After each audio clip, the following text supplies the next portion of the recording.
F-Zero is a game with a really cool visual design, and that design made its way into the complete in-box package with some awesome comic art and even a multi-page comic story in the back of the manual. The cover art is fine.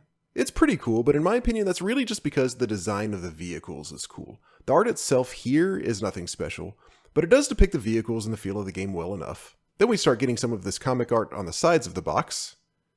Here we've got Golden Fox. On the top there's the Blue Falcon. On the opposite side we have Wild Goose. And on the bottom there's Fire Stingray. I love the way these are drawn, and when we turn to the back we get a lot more of this art. Here you'll notice there are none of the screenshots that essentially every video game box has on the back.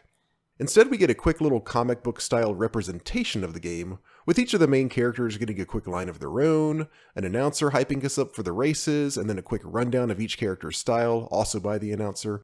I love Captain Falcon yelling, "Real men don't use brakes!"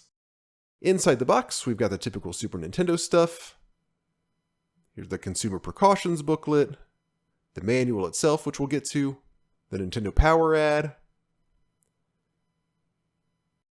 and it looks like a little dog or cat or something may have gotten a hold of this part on my copy.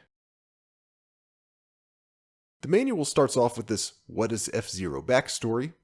It basically says that the races were started by bored billionaires in the year 2560, and that winning the F-Zero competition is considered the highest honor in the universe.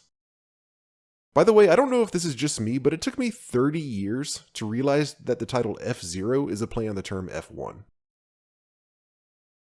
Anyway, there are instructions on the rules of the race and how to play, and here we get some more of that great art.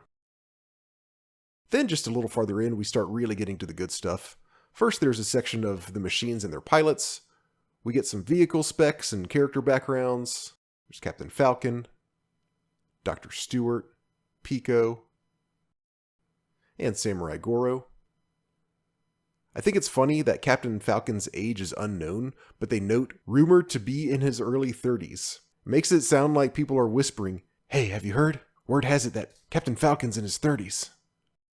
Then a few more pages in, we get to the comic. It's not a full-length comic, but it's a good 8 pages, and man, this is awesome. F-Zero, the story of Captain Falcon. Look how great this is. Everything's colorful, it's drawn perfectly. I don't know why, but when I was little, I really loved the side view of the announcer in this panel. As for the story, we've got Captain Falcon catching a quick bounty 10 minutes before a race. Then Samurai Goro shows up and he's mad about it for some unclear reason. But that's not enough. Then we have him capturing what appears to be some kind of crime lord, still in the 10-minute span before the race starts. We've got some trash talk, and here's a cool shot of all of the vehicles head on. And then we get to the 2-page spread to finish it off, complete with Dr. Stewart yelling, "I shall win to honor beautiful women everywhere." Okay. I just find this so cool, and you gotta remember that back in the 90s when this game came out, that was the age where you'd go to the video game store with your parents, pick out a game, and then on the way back you'd open the box and just devour whatever the manual had to offer you. There were plenty of solid manuals back then, but not many of them went the extra mile like this one, and really gave you something to enjoy on the car ride home. It's just so cool because F-Zero is an awesome game in its own right, and it's got a really cool style already. They didn't have to do this extra stuff like add this great comic art. They certainly didn't have to include a full comic story in the back of the manual, but the fact that they did include all this stuff just adds to what is already an awesome game.